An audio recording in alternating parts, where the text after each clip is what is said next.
औरत की मायके व ससुराल के बीच की दर्द भरी कहानी। ससुराल में वो पहली सुबह आज भी याद है। कितना हड़बड़ा के उठी थी ये सोचते हुए कि देर हो गई है और सब ना जाने क्या सोचेंगे। एक रात ही तो नए घर में काटी है और इतना बदलाव जैसे आकाश में उड़ती चिड़िया को किसी ने सोने के मोतियों का लालच देकर पिंजरे में बंद कर दिया हो। शुरू के कुछ दिनों में यूं ही गुजर गए। हम घूमने बाहर चले गए। जब वापस आए तो सासू जी की आंखों में खुशी तो थी, लेकिन बस अपने बेटे के लिए ही दिखी मुझे। सोचा शायद नया नया रिश्ता है, एक दूसरे को समझने में देर लगेगी, लेकिन समय ने जल्दी ही एहसास करा दिया कि मैं यहाँ बहू हूँ।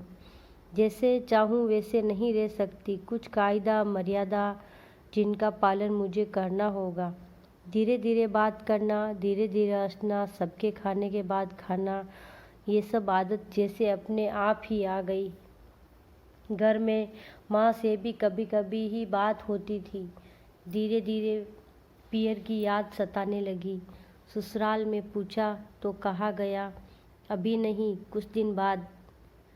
जिस पति ने कुछ दिन पहले ही मेरे माता पिता से ये कहा था कि पास ही तो हैं, कभी भी आ जाएगी, उनके भी सुर बदले हुए थे।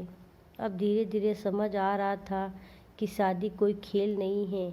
इसमें सिर्फ घर नहीं बदलता, बल्कि आपका पूरा जीवन ही बदल जाता। आप कभी भी उठ के अपने पियर नहीं आ सकते। जहाँ तक कि कभी याद आए तो आपके पियर वाले भी बिना पूछे नहीं आ सकते। पियर का वो अल्हड़पन, वो बबाक हंसना, जो झूठे मुंह रसोई में कुछ भी छू लेना, जब मन चाहे तब उठना, सोना, नहाना, सब बस अब यादें ही रह जाती हैं। अब मुझे समझ आने लगा था कि क्यों विदाई के समय सब मुझे गले लगाकर रो रहे थे।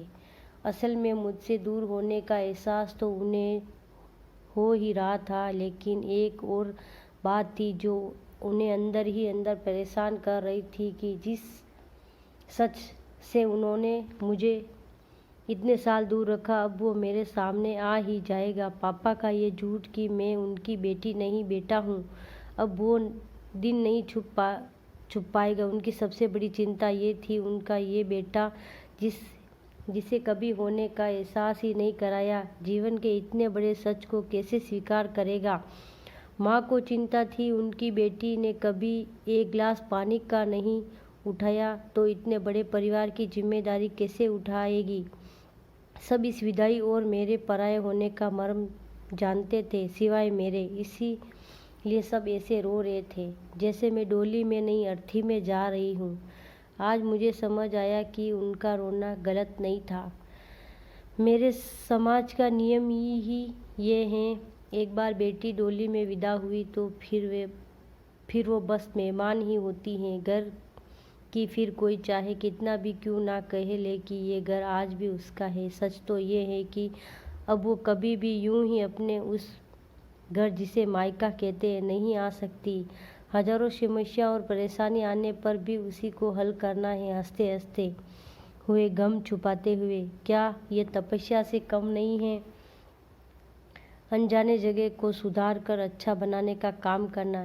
क्या कहेंगे आप?